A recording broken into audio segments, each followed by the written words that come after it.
novela nació como una novela de catástrofes, como las pelis de catástrofes de los 70, que ahora está un poco de moda todo, ¿no? Porque estamos en una época un poco convulsa, y dijimos que buena novela de catástrofes sería retratar ese momento, ¿no? En el Madrid del siglo XIX. Sí, probablemente están de moda porque hemos vivido como una especie de fin del mundo con el COVID, más el Filomena luego, parecía que todo eran desastres, el volcán, la Dana.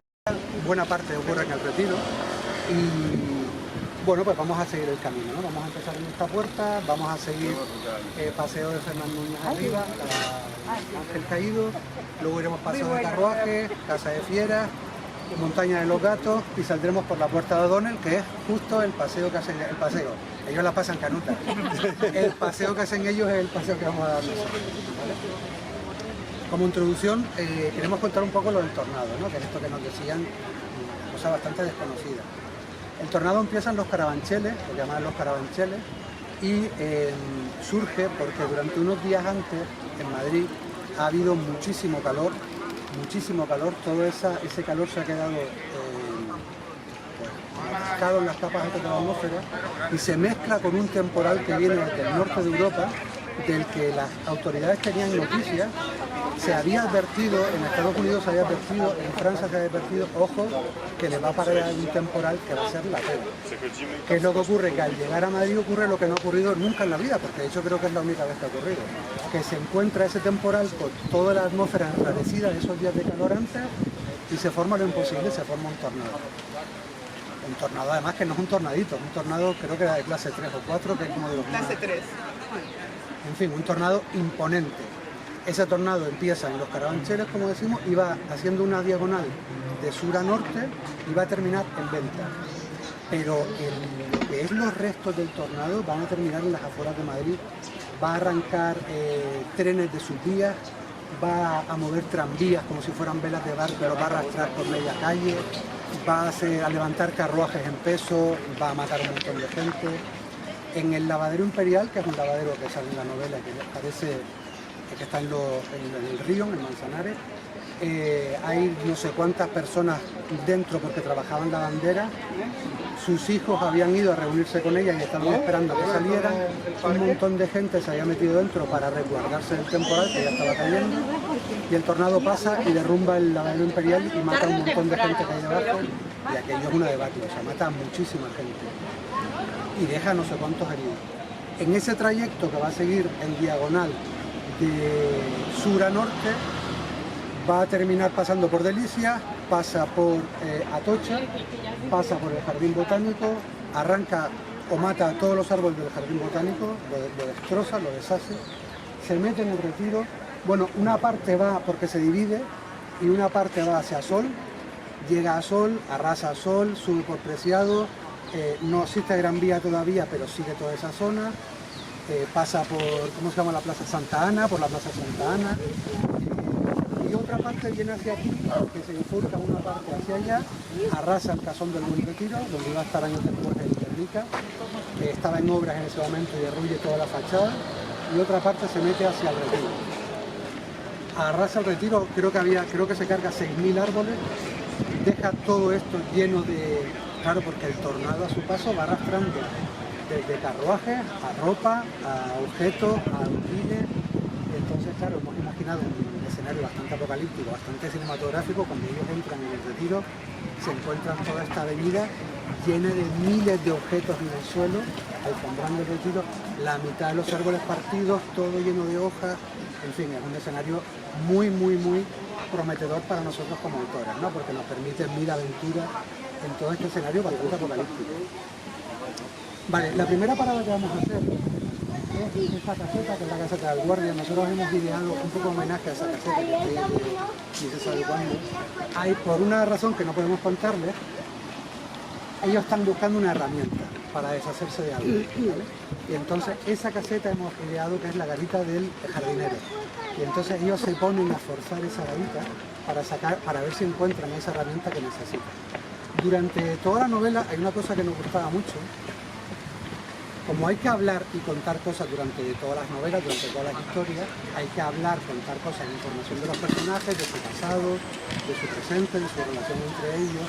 Y una cosa que nos planteamos fue, vamos a intentar que nunca haya momentos muertos en la novela, estos momentos que llaman en las películas la escena californiana, que es en medio de la debacle, se sientan y se ponen a hablar de alguna chorrada. Vamos a intentar que eso no ocurra, sino que si están hablando de algo, siempre sea en medio de algún momento dramático. Por ejemplo, buscando esto, luego cuando sigamos para arriba les contaremos más, pero siempre está ocurriéndole algo mientras ellos están hablando. No, que la novela empieza como las pelis de catástrofe, empieza con alguien que advierte de lo que va a ocurrir, ¿no? Y al que nadie le hace caso. Él se da cuenta, él no sabe que va a haber un tornado porque es imposible anticipar, pero él sabe que con la atmósfera como está enrarecida de calor los días anteriores y el temporal que viene, el temporal se llamaba Killer, por cierto. Lo habían bautizado Killer.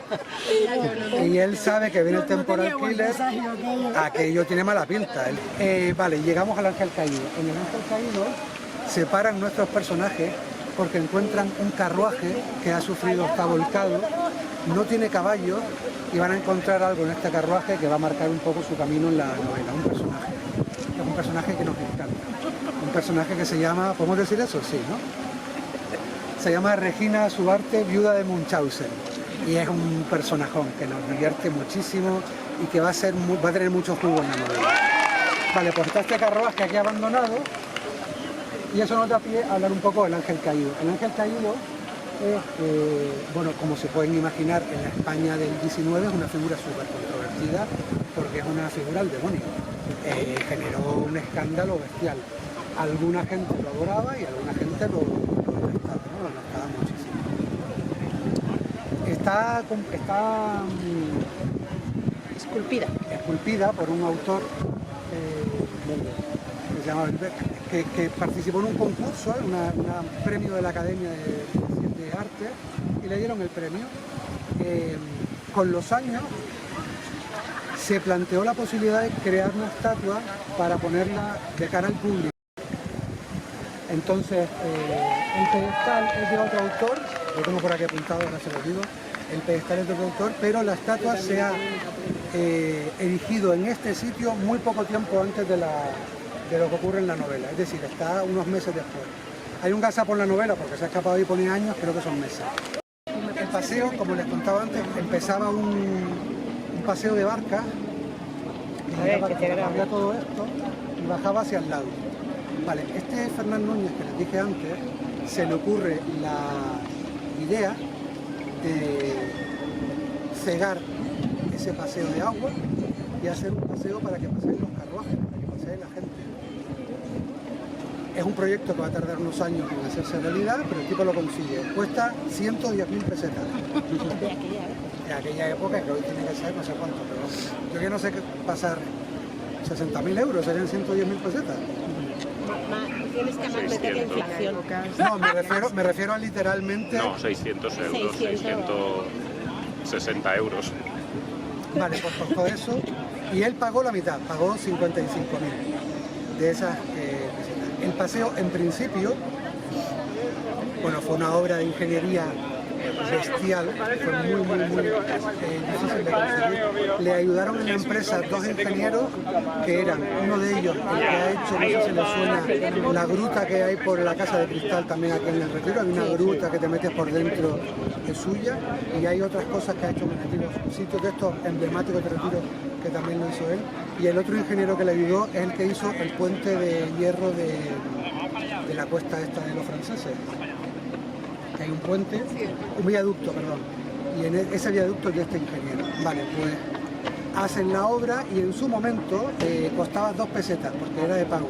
Entonces la gente no podía entrar aquí a pasear, sino que había que pagar. Se pagaba al principio o al final del paseo. Y aquí, cuando ya se abrió a todo el mundo, venían las parejas a ver y a ser vistas. Entonces paseaban a pie o en carruaje. Y cuando se cruzaban estaba el rollo del abanico, que es cuando se hablaban los unos a los otros y se decían cosas. Era una de las formas que había en la época para ligar y para conocer gente, porque era muy difícil conocer gente, ¿no? La protagonista, ¿puedo contar la sinopsis? Solo la sinopsis. Que tenemos aquí. Se ha casado con poderes con un primo suyo al que nunca ha visto. Entonces viene a Madrid porque ya es de fuera, es una isla gallega muy alejada vamos, ha vivido una vida muy aislada, muy alejada, y llega a la gran ciudad, que eso ya es bastante para ella novedoso, pero además viene bastante nerviosa porque va a conocer al que es su marido, se ha casado con él. Entonces llega a la estación y su marido la recibe. Es claro que no. Su marido la recibe y resulta ser bastante majo, ¿no? Tenemos dos caminos. Hacemos que sea un cabrón y que entonces, bueno, el conflicto sea con él, un poco en Titanic, que él hace, el marido hace como de malo respecto del otro, que es el bueno. Y dijimos, eso es muy fácil, vamos a hacer que el marido sea súper encantador y que sea una maravilla de tío y que todos los lectores y todas las lectoras quieran Que ella estén se quede juntos. con él. Eso va a ser ha mucho tenido más. buena suerte, ¿no? Estaba ahí nerviosa. Ella, a ver, se quería casar, porque en ese momento ser solterona era bastante terrible en todos los sentidos, económicamente, socialmente. Bueno, es una mujer de su época, estamos hablando de esta época un poco comprimida, ¿no? Que las pasiones, como veis, también estaban comprimidas, que era lo que queríamos utilizar en la novela, ¿no? El hecho de la pasión comprimida que estalla. Es una novela que tiene un corazón muy decimonónico en ese sentido, ¿no? Entonces, Muy romántico en el sentido del romanticismo, ¿no? ¿por qué estalla? Porque el marido no viene solo, viene acompañado de su capataz, que es también su hombre de confianza, su mejor amigo fiel, alguien de quien es muy cercano, no es solo que trabaje para él, y viene a acompañarle a buscar a su nueva esposa. Y el tornado Trunca esto, hace que se separen. El marido queda por un lado y la mujer queda con el amigo del marido, con el capataz, y estos dos van a tener que recorrer todo el recorrido que hace el tornado por Madrid en esa diagonal que decíamos antes, de sur a norte, para reencontrarse con el marido de ella, al que se lo han llevado porque está herido. hay un villano. Hay un mega malo. Sí, que luego, como siempre, sí, como ya habéis leído novelas nuestros villanos no son nunca blanco-negro, siempre tienen luego pues, una carga de grises. Y bueno, narrativamente lo que da es como un segundo peligro, ¿no? Va detrás de ellos y tienen que estar, además de preocupados por el tornado, preocupados por esta persona. Espero que la lean, verán, hostia, este es el villano. Hay una escena que dice, yo me gustaría que cuando leyeran esa escena pensaran y cómo van a sacar estos dos de este tío unos grises, esos grises que decía Goretti, ¿no? Sí. Ese era uno de los retos, porque nos encantan los retos de decir cómo vamos a conseguir esto, y creo que también está conseguido en la novela.